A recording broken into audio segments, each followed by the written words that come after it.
Hello friends, आज के इस वीडियो में हम लोग बात करेंगे बिहार एसटीईटी से संबंधित। फ्रेंड्स, ये सबसे बड़ा ब्रेकिंग न्यूज़ है कि आज जो है सर्टिफिकेट को लेकर के हम बात करेंगे, सर्टिफिकेट के मुद्दे पर बात करेंगे।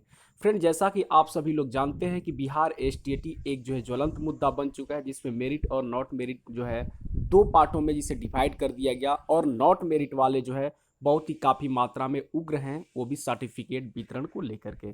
फ्रेंड, जैसा कि आप सभी लोग जानते हैं कि मेरिट वाले अभी भी कल भी शांत थे, आज भी शांत हैं, और ये सर्टिफिकेट की जो बातें हो रही है वो केवल नॉट मेरिट वाले ही बात कर रहे हैं। आखिर क्यों? ऐसा क्या जल्दीबाजी है कि नॉट मेरिट वाले जो है सर्टिफिकेट के लिए इतने उतावले हैं और इतने बेचैनियां हैं और इतने व्याकुल हैं, लेकिन मेरिट वाले को इससे कोई इफेक्ट नहीं पड़ रहा है कि सर्टिफिकेट कब वितरण होगा। यानी वितरण थोड़ा लेट से भी हो तो कोई फर्क पड़ने वाला नहीं है, लेकिन सर्टिफिकेट तो चाहिए, ऑलरेडी ही सबको चाहिए। बट सबसे ज़्यादा बेचैनी इसमें नॉट मेरिट लिस्ट वाले को है।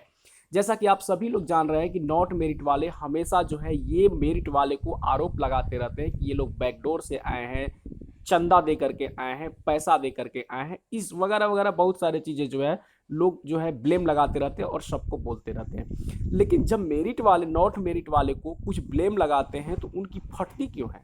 जब मेरिट वाले की कुछ फटती नहीं है, कुछ बोल नहीं पाते हैं, कुछ कह नहीं पाते हैं, तो नॉट मेरिट वाले को इतनी तकलीफ क्यों होती है? तो मेरिट वाले कुछ भी करें, नॉट मेरिट वाले को तकलीफ होगी, लेकिन नॉट मेरिट वाले कुछ भी करें नॉट और मेरिट वाले जो है को तकलीफ ना हो, ऐसा कैसे हो सकता है? तो फ्रेंड्स, इसी को लेकर के 5 सितंबर को जितने भी मेरिटोरियस स्टूडेंट हैं वो पट्टा की धरती पर पहुंचे, और 5 सितंबर को बहुत बड़ा आंदोलन होगा ताकि मेरिट वाले लोगों की बहाली हो सके। जैसा कि आप सभी लोग जानते हैं कि कोई भी सरकार, चाहे कोई हो, केंद्र सरकार हो या राज्य सरकार हो, जो विज्ञप्ति निकाली गई है, विज्ञप्ति के खिलाफ आप कभी नहीं जा सकते, और ना ही विज्ञप्ति को लास्ट लास्ट तक आप बदल सकते हैं। विज्ञप्ति को अगर बदलना है तो आप शुरू में ही उसको एक्सचेंज कर सकते हैं, कुछ ना कुछ उसमें जो है करेक्शन कर सकते हैं, आप बदल नहीं सकते पूर्ण रूप से। और यहाँ तो बिहार स्टेट में तो पूर्ण रूप से विज्ञप्ति को ही रद्द करने की बात कही जा रही है। ये तो बहुत ही टेढ़ा खीर वाली बात हो रही है, जैसे जो सोचा नहीं जा सकता वही ये काम होने जा रहा है। और इस पे जो है सरकार अड़ी भी है। ये भी देखिए कि सरकार अड़ी भी है। क्यों अड़ी है? क्योंकि मेरिट वाले स्टूडेंट जो हैं वो लोग जो है अपने ढंग से अपने हक के बारे में सरकार से मांग नहीं कर रहे हैं, वो शांत बैठे हुए हैं।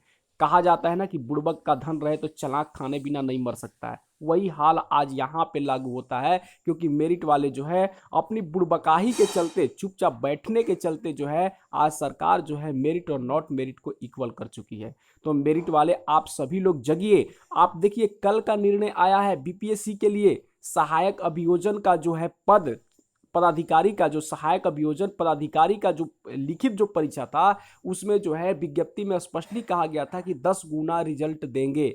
लेकिन रिजल्ट कितना दिया गया? 7 गुना। उसमें बहुत सारे लड़के जो है कोर्ट में जो है चैलेंज किए, और आज देखिए उन्होंने जीता, और कोर्ट जो है स्पष्टली जो है बीपीएससी को फटकार लगाई और बोला कि आप जो है एक जिम्मेदार जो है संस्था है, समझदार संस्था है, आपको समझनी चाहिए कि जो है आप विज्ञप्ति में क्या लिखे हैं और उसके अकॉर्डिंग आपको रिजल्ट देनी होगी। तो उन्होंने रोक लगा दिया, और समझिए कि वो रिजल्ट पे संशोधन भी होने जा रहा है और उनको 10 गुना अब रिजल्ट भी देना होगा।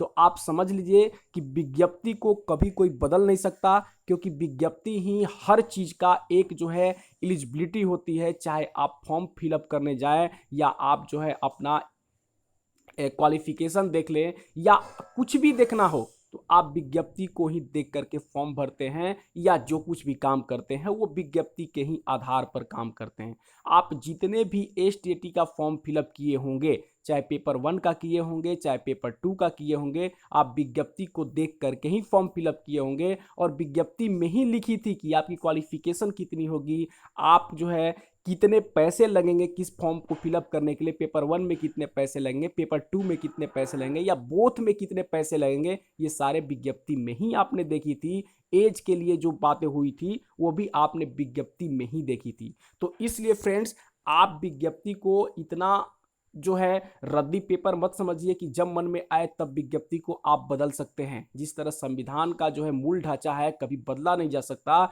उसी तरह से विज्ञप्ति भी है, विज्ञप्ति को भी बदला नहीं जा सकता। थोड़ा बहुत संशोधन होती है, तब संशोधन होती है एग्जाम से पहले जब फॉर्म फिलअप होती है उस समय संशोधन की जाती है। उस समय संशोधन कभी नहीं होता जिस समय आपका रिजल्ट आ जाए और फाइनल सिलेक्शन के मूड में हो। जिस तरह से कोई भी गेम शुरू हो जाते हैं तो जब गेम शुरू होने से पहले ही उसमें थोड़ा बहुत संशोधन हो सकती थी, लेकिन जब आपको गेम हो गया पूर्ण रूप से, जब आपको डिस्ट्रीब्यूशन करना हुआ, उपहार यानी गिफ्ट जब देना हुआ, तब उस समय आप कहिए कि नहीं नहीं हम गिफ्ट नहीं देंगे किसी को, इसमें हम बदलेंगे, ये पूर्ण रूप से गड़बड़ है। ऐसा कभी भी संभव नहीं होता। इसलिए आप सभी से आह्वान करता हूं कि जितने भी मेरिट वाले हैं वो सारे लोग पटना की धरती पर 5 सितंबर को आएं और अपने मेरिट के लिए जी जान जोर लगा दें और अपने मेरिट के लिए, अपने हक के लिए अपनी लड़ाई करें और जितनी जल्दी से जल्दी हो 30,674 जितने भी स्टूडेंट हैं इनकी जल्दी से जल्दी नियुक्ति हो जाए। और मैं उनसे भी आग्रह करूंगा, निवेदन करूंगा जो अभी बीएड कर रहे हैं और जो नॉट क्वालिफाइड है उनसे भी आग्रह करेंगे कि आप मेरिट वाले का साथ दें, क्योंकि अगर आप साथ नहीं दीजिएगा और गवर्नमेंट अगर टोटल क्वालिफाइड को अगर जो है आपको नियोजन प्रक्रिया में भेजने की अगर मन बना ली है और भेजेगी तो समझिए कि 10 साल तक कभी एसटीईटी आएगा ही नहीं। चाहे आप खेत बेच के बीएड करें और चाहे आप बीएड कर चुके हैं और नॉट क्वालिफाइड में हैं, तो आप लोग पूर्ण रूप से अपने कान खोलकर अपने दिल और दिमाग से देख लीजिए कि निश्चित तौर पे 10 साल तक कभी वैकेंसी नहीं आएगी, क्योंकि जब तक से 80,000 क्वालिफाइड कैंडिडेटों की बहाली नहीं हो जाएगी, अगर सरकार इस तरह का मनसा बना के रखी है तो। इसलिए आप जितने भी बीएड धारी हैं, बीएड कर रहे हैं या कोई भी संस्था से जुड़े हैं, चाहे छात्र संघ से जुड़े हैं, आयसा से जुड़े हैं, जो भी लोग जुड़े हैं वो मेरिट वाले का सपोर्ट करें, क्योंकि आप लोग भी जब कहीं पढ़िएगा, पढ़ाई कीजिएगा तो इसी मेरिट पर ही बहाली होगी, न कि फेलुअर स्टूडेंटों की बहाली कहीं होती है।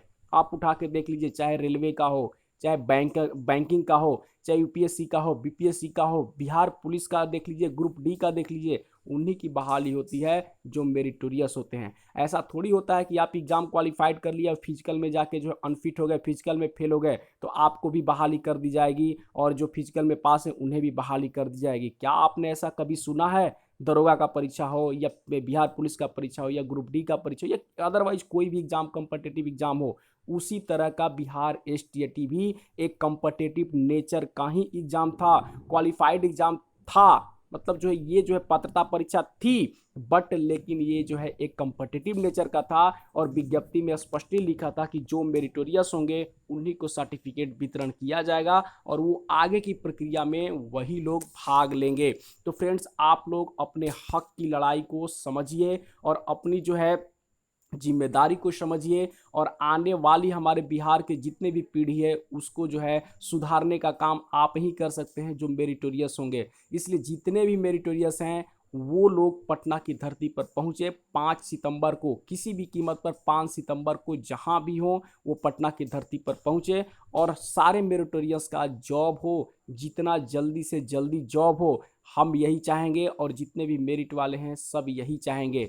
और नॉट मेरिट वाले से आपको कोई पंगा नहीं लेना है, वो तो चाहेंगे कि हमसे उलझें, बिल्कुल चाहेंगे, वो तो चाहेंगे कि हमसे डिबेट करें, वो तो चाहेंगे कि हम इन्हें हराएं चाहे जैसे भी हराएं, क्योंकि वो लोग खुद जो है हारे हुए चीज़ हैं। तो हारे हुए लोग कभी भी किसी भी जगह आप देख लीजिए, आप जब खेलते हैं तो हारे हुए लोग अपनी जो है प्रतिस्पर्धा तुरंत करना चाहेंगे, क्योंकि जितना जल्दी से जल्दी हो सके हम अपनी हारी हुई बाजी को पलट सकें। इसलिए आप नॉट मेरिट वाले से कोई वार्ता नहीं, क्या मतलब है, कोई मतलब ही नहीं है उनसे झगड़ा मोल लेने का, कोई बात करने का कोई मतलब ही नहीं है।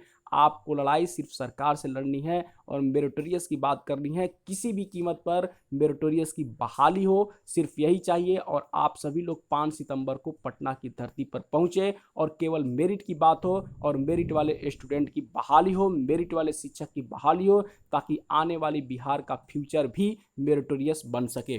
धन्यवाद।